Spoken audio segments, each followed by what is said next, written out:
வணக்கம்டாப்ல தேனியிலிருந்து ஐயா அம்புமணி ஐயா குழந்தைகளுக்கு ட்ரீட்மெண்ட் பார்த்துக்கிட்டு இருக்காரு. இந்த மழை வெந்ததுக்கு ஒரு டாக்டராக அவர் கடமையை செஞ்சுக்கிட்டு இருந்தார். அரசியல்வாதி பக்கம் ஒரு பக்கம் வச்சாலும் ஒரு டாக்டருக்கு படித்தவர் அதை ட்ரீட்மெண்ட் பார்த்துக்கிட்டு இருக்காரு.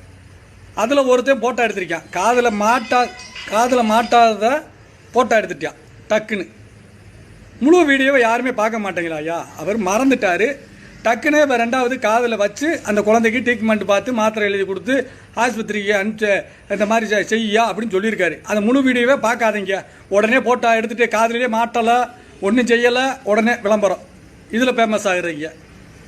எப்பயுமே ஒரு வீடியோவோ ஒரு செய்தியோ முழுசாக பாருங்கள். முழுசாக பார்க்காம எதையும் பேசாதீங்க.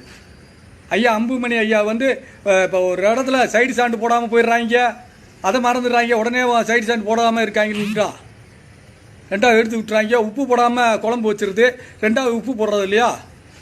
ஏடா இப்படி இருக்கீங்க? ஒரு மனுஷனை கேவலப்படுத்துறதுக்குன்னே இருக்கீங்கடா நீங்களாம். அம்புமணி ஐயா ஒரு குழந்தைக்கு நல்லா உத்து பார்க்கணும். காதில் மாட்டாதது எல்லாத்துக்கும் தெரியுதுல. அது ரெண்டாவது விஷயம் என்ன நடந்துச்சு தெரியுமா? காதில் மாட்டி ட்ரீட்மெண்ட் பார்த்து மாத்திரை எழுதி கொடுத்து பத்திரமா உடம்ப பார்த்துக்கன்னு சொன்னார். அதை நல்லா வீடியோ போய் பாருங்கள். சித்திரவதை. ஒரு மனுஷனை முழுசாக பார்க்காம கேவலப்படுத்துறது நீங்கள் தான்டா. நல்ல மனிதர்கள்லாம் இப்படிலாம் பண்ணாதீங்க.